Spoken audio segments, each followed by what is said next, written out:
ಈ ರೀತಿಯಲ್ಲಿ ಫಿಶ್ ಮಸಾಲ ಕೂಡ ರೆಡಿಯಾಗಿದೆ. Fish fry masala. ಎಲ್ಲ ಮೀನನ್ನು ಮಸಾಲೆಗೆ ಈ ರೀತಿ ಮಿಕ್ಸ್ ಮಾಡ್ಕೊಂಡಿದ್ದಾಗಿದೆ. ಇವಾಗ ಮೊಟ್ಟೆಯನ್ನು ಬೀಟ್ ಮಾಡಿ ಇಟ್ಕೊಂಡಿದ್ದೀವಿ. ಈ ರೀತಿಯಲ್ಲಿ ಕೋಟ್ ಮಾಡಿಕೊಂಡು ಎಣ್ಣೆಯಲ್ಲಿ ಫ್ರೈ ಮಾಡ್ಕೊಳ್ಳುವಂಥದ್ದು. ನಮಸ್ತೆ ಎಲ್ಲರಿಗೂ. ಎಲ್ಲರನ್ನು ಸುಸಿಸ್ ಕಿಚನಿಗೆ ಸ್ವಾಗತ ಮಾಡಿಕೊಂಡು ಇವತ್ತು ಅದ್ಭುತವಾದ ರೆಸಿಪಿ ಮಾಡ್ತಾ ಇದ್ದೀನಿ. ಬನ್ನಿ ಹೇಗೆ ಮಾಡೋದು ನೋಡೋಣ. ಇವತ್ತು ನಾನು ಫಿಶ್ ಮಸಾಲ ಪೌಡರ್ ಮತ್ತು ಫಿಶ್ ಫ್ರೈ ಮಾಡೋದು ಹೇಗೆ ಅಂತ ತೋರಿಸ್ತಾ ಇದ್ದೀನಿ. ನಾನಿಲ್ಲಿ ಶೀಲಾ ಫಿಶನ್ನು 1 kg ತೊಗೊಂಡಿದ್ದೀನಿ. ಈ ರೀತಿಯಲ್ಲಿ ಕಟ್ ಮಾಡಿಸ್ಕೊಂಡು ತಂದಿರಬೇಕು. ಒಂದೇ ಮುಳ್ಳಿರುತ್ತೆ, ತುಂಬ ರುಚಿಯಾಗಿರುತ್ತೆ ಇದು. ಇದನ್ನು ಸ್ವಲ್ಪ ಮ್ಯಾರಿನೇಟ್ ಮಾಡಿ ಇಡೋಣ. 1-2 ಅವರ್ ಇಟ್ಟು ಆಮೇಲೆ ಫ್ರೈ ಮಾಡಿಕೊಂಡ್ರೆ ತುಂಬಾ ಚೆನ್ನಾಗಾಗುತ್ತೆ.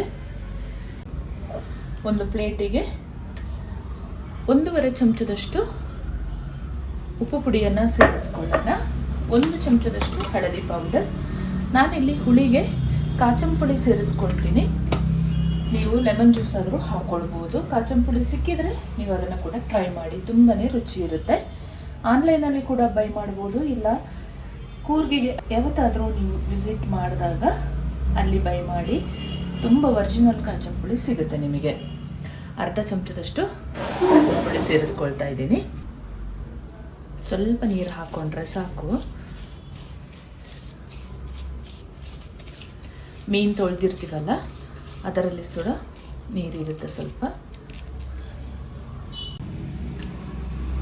ಇದನ್ನು ಒಂದೊಂದೇ ಪೀಸಸ್ಸಿಗೆ ಕಲಸಿ 1-2 ಅವರ್ ಇಟ್ಟು ಆಮೇಲೆ ಫ್ರೈ ಮಾಡ್ಕೊಳ್ಳುವಂಥದ್ದು. ಮೀನು ಫ್ರೈ ಮಾಡ್ಕೊಳ್ಳುವಾಗಲಿ ಅಥವಾ ಸಾಂಬಾರು ಮಾಡುವಾಗಲಿರಲಿ ಈ ರೀತಿಯಲ್ಲಿ ಮಸಾಲೆನ ಕಲಸಿ ಇಟ್ಟರೆ ತುಂಬ ರುಚಿ ಕೊಡುತ್ತೆ. ಮೀನು ಪೀಸಸ್ಸಿಗೆಲ್ಲ ಹಿಡ್ಕೊಂಡು ದಿಢೀರಂತ ಮಾಡಿಕೊಂಡ್ರೆ ಅಷ್ಟು ಚೆನ್ನಾಗಿರಲ್ಲ, ಒಂಥರ ಸಪ್ಪೆ ಸಪ್ಪೆ ಇರುತ್ತೆ. ನೀವೊಮ್ಮೆ ಈ ರೀತಿಯಲ್ಲಿ ಟ್ರೈ ಮಾಡಿ ನೋಡಿ, ಡಿಫ್ರೆನ್ಸ್ ನಿಮಗೆ ಗೊತ್ತಾಗುತ್ತೆ. ಈ ರೀತಿಯಲ್ಲಿ ಕಲಸಿ ಇಡಬೇಕು. ನಾನ್ ವೆಜ್ಗಂತೂ ಈ ಕಾಚಂ ಪುಡಿ ತುಂಬಾ ರುಚಿ ಕೊಡುತ್ತೆ. ತುಂಬ ಜನರು ಹೇಳ್ತಾರೆ ನಮಗೆ ಸಿಗಲ್ಲ ಮೇಡಮ್ ಅಂತ. ಸೊ ಆನ್ಲೈನಲ್ಲಿ ಚೆಕ್ ಮಾಡಿ. ಮತ್ತು ಬೆಂಗಳೂರಲ್ಲಿ ಕೂಡ ಎಲ್ಲ ಥರದ ಕೂರ್ಗ್ ಸ್ಪೈಸಸ್ ಶಾಪಲ್ಲಿ ಕೂಡ ಬೈ ಮಾಡ್ಬೋದು. ನೀವೊಮ್ಮೆ ಗೂಗಲ್ ಮಾಡಿ ನೋಡಿ, ಗೊತ್ತಾಗುತ್ತೆ ನಿಮಗೆ. ಎಲ್ಲ ಮೀನನ್ನು ಈ ರೀತಿಯಲ್ಲಿ ಕಲಸಿ ಫ್ರಿಜ್ಜಲ್ಲಾದರೂ ಇಡ್ಬೋದು, ಅಲ್ಲ ಹೊರಗಡೆ ಆದರೂ ಇಟ್ಟು ಫ್ರೈ ಮಾಡಿಕೊಳ್ಳುವಂಥದ್ದು. ಫಿಶ್ ಮಸಾಲ ಮಾಡೋದಕ್ಕೆ ಏನೇನು ಇಂಗ್ರೀಡಿಯೆಂಟ್ಸ್ ಬೇಕು ನೋಡ್ಕೊಂಡು ಬರೋಣ. 1.5 ಚಮಚದಷ್ಟು ಸೋಂಪು ಕಾಳು. ನಾನಿಲ್ಲಿ ಒಂದು 2 ತಿಂಗಳಿಗಾಗುವಷ್ಟು ಮಾಡಿ ಇಟ್ಕೊಂಡಿರ್ತೀನಿ. ಫಿಶ್ ಮಸಾಲ ಮಾಡ್ಬೋದು. 1.5 ಚಮಚದಷ್ಟು ಪೆಪ್ಪರ್ ಕಾಳು. ಇಲ್ಲಿ ಮೇಯ್ನ್ ಇಂಗ್ರೀಡಿಯೆಂಟ್ಸ್ ಬಂದು ಅಕ್ಕಿ. ಇದನ್ನು ಚೆನ್ನಾಗಿ ಹುರ್ಕೊಳ್ಬೇಕು. ಇದೊಂದು 3 ಟೇಬಲ್ ಸ್ಪೂನಷ್ಟಿದೆ. 4 ಟೇಬಲ್ ಸ್ಪೂನಷ್ಟು ಹುರುಗಡ್ಲೆ, 3 ಟೇಬಲ್ ಸ್ಪೂನಷ್ಟು ಧನಿಯಾ ಕಾಳು, 2 ಟೇಬಲ್ ಸ್ಪೂನಷ್ಟು ಜೀರಿಗೆ, ಕೊಬ್ಬರಿನ ಕಟ್ ಮಾಡಿ ಇಟ್ಕೊಂಡಿದ್ದೀನಿ ಒಂದು 2 ಟೇಬಲ್ ಸ್ಪೂನಷ್ಟು, ಒಂದು 10 ಮೆಂತ್ಯ ಕಾಳು, ಚಕ್ಕೆ ಲವಂಗ, 1 ಏಲಕ್ಕಿ. ಚಕ್ಕೆ 1.5 ಇಂಚಷ್ಟು, ಲವಂಗ 8, ಏಲಕ್ಕಿ 1. ಖಾರಕ್ಕೆ ಇಲ್ಲಿ ಖಾರ ಮೆಣಸನ್ನು ತೊಗೊಂಡಿದ್ದೀನಿ ಒಂದು 15. ಚೆನ್ನಾಗಿ ಫ್ರೈ ಮಾಡ್ಕೊಳ್ಳೋಣ. ಒಂದು ಬಾಣಲೆಯನ್ನು ಒಲೆ ಮೇಲೆ ಇಟ್ಕೊಂಡಿದ್ದೀನಿ. ಹೊರಗಡೆಯಿಂದ ತಂದು ಮಾಡೋದಕ್ಕಿಂತ ಮನೆಯಲ್ಲೇ ಈ ಥರ ಫ್ರೈ ಮಾಡಿದರೆ ತುಂಬಾ ಚೆನ್ನಾಗಾಗುತ್ತೆ. ಮೊದಲಿಗೆ ಧನಿಯಾ ಕಾಳನ್ನು ಹಾಕಿ ಹುರ್ಕೊಳ್ಳೋಣ. ಕಲರಿಗೆ ಸ್ವಲ್ಪ ಕಾಶ್ಮೀರಿ ಚಿಲ್ಲಿ ಪೌಡ್ರು ಕೂಡ ಹಾಕ್ಕೊಳ್ತಾ ಇದ್ದೀನಿ.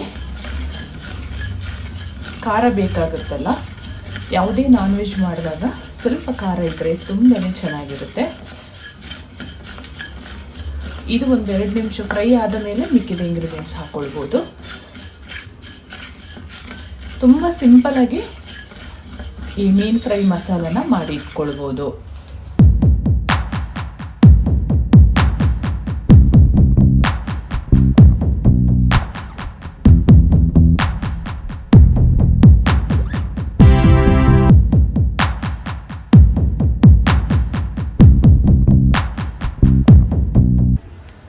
ಮಸಾಲೆ ಒಂದು 3 ನಿಮಿಷ ಫ್ರೈ ಆದ ಮೇಲೆ ಒಣಮೆಣಸಿನಕಾಯಿನ ಹಾಕಿ ಫ್ರೈ ಮಾಡ್ಕೊಳ್ಳೋಣ.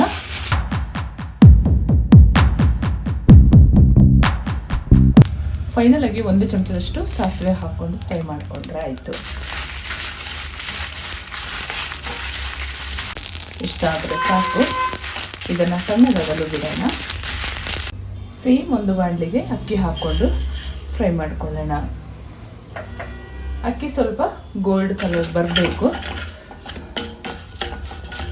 ಅಲ್ಲಿವರೆಗೂ ಫ್ರೈ ಮಾಡ್ಕೊಳ್ಬೇಕು. ಈ ಹದದಲ್ಲಿ ಫ್ರೈ ಆದರೆ ಸಾಕು. ಕೊಬ್ಬರಿ ಹುರ್ಕೊಳ್ಳೋದಕ್ಕೆ 1 ಚಮಚದಷ್ಟು ತೆಂಗಿನೆಣ್ಣೆ ಸೇರಿಸ್ಕೊಳ್ತಾ ಇದ್ದೀನಿ. ಕೊಬ್ಬರಿನ ಕೂಡ ಚೆನ್ನಾಗಿ ಫ್ರೈ ಮಾಡ್ಕೊಳ್ಬೇಕು.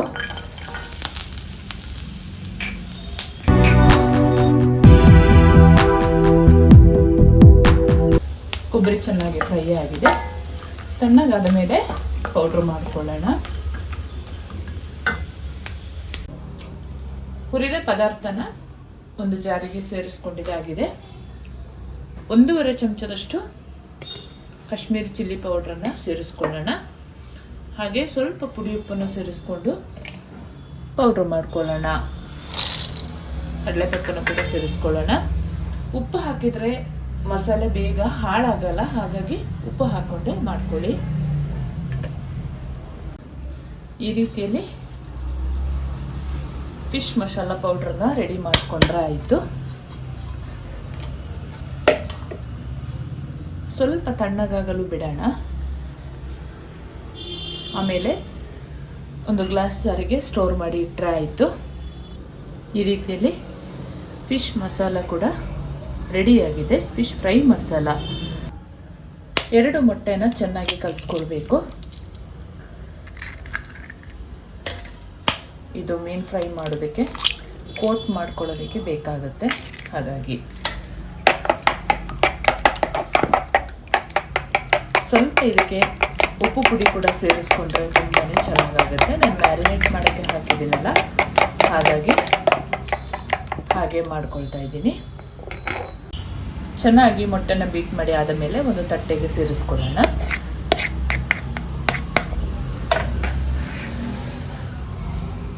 ನೋಡಿ, ಮೀನು ಕಲಸಿಟ್ಟು 2 ಅವರ್ ಆಗಿದೆ. ಇವಾಗ ಈ ಮಸಾಲೆಗೆ ಚೆನ್ನಾಗಿ ಅದ್ದಿ ಆಮೇಲೆ ಮೊಟ್ಟೆ ಏನು ಬೀಟ್ ಮಾಡಿ ಇಟ್ಕೊಂಡಿದ್ದೀವಿ ಅದಕ್ಕೆ ಒಂದ್ಸಲ ಕೋಟ್ ಮಾಡಿಕೊಂಡ್ರೆ ಆಯಿತು.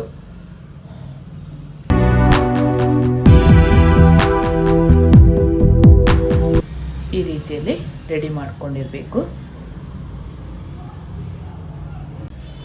ಎಲ್ಲ ಮೀನನ್ನು ಮಸಾಲೆಗೆ ಈ ರೀತಿ ಮಿಕ್ಸ್ ಮಾಡ್ಕೊಂಡಿದ್ದಾಗಿದೆ. ಇವಾಗ ಮೊಟ್ಟೆಯನ್ನು ಬೀಟ್ ಮಾಡಿ ಇಟ್ಕೊಂಡಿದ್ದೀವಿ. ಈ ರೀತಿಯಲ್ಲಿ ಕೋಟ್ ಮಾಡಿಕೊಂಡು ಎಣ್ಣೆಯಲ್ಲಿ ಫ್ರೈ ಮಾಡ್ಕೊಳ್ಳುವಂಥದ್ದು. ಒಂದು ತವ ಬಿಸಿಗೆ ಇಟ್ಕೊಂಡು ಡೀಪ್ ಫ್ರೈ ಆದರೂ ಮಾಡ್ಕೊಳ್ಬೋದು ಅಥವಾ ಶಾಲೋ ಫ್ರೈ ಆದರೂ ಮಾಡ್ಕೊಳ್ಬೋದು.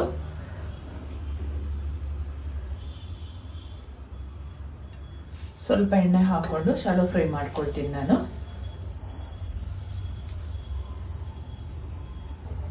ಎಣ್ಣೆ ಬಿಸಿಯಾಗಿದೆ. ಫಿಶ್ ಹಾಕೊಳ್ಳೋಣ.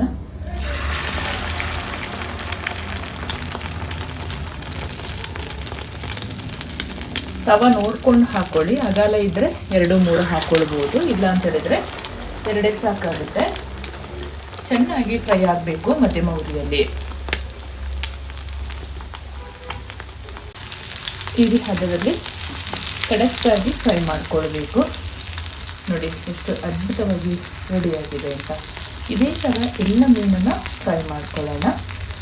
ತುಂಬಾ ಚೆನ್ನಾಗಿರುತ್ತೆ.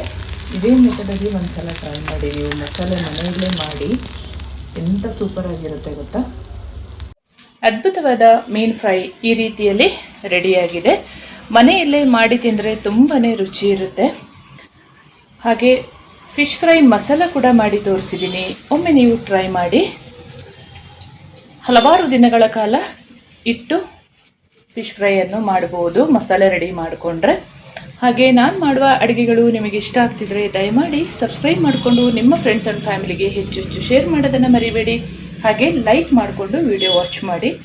ಮುಂದೆ ಅದ್ಭುತವಾದ ಹೊಸ ಅಡುಗೆಯೊಂದಿಗೆ ನಿಮ್ಮನ್ನು ಭೇಟಿ ಮಾಡ್ತೀನಿ. ಅಲ್ಲಿವರೆಗೂ ತುಂಬ ಹೃದಯದ ಧನ್ಯವಾದಗಳು.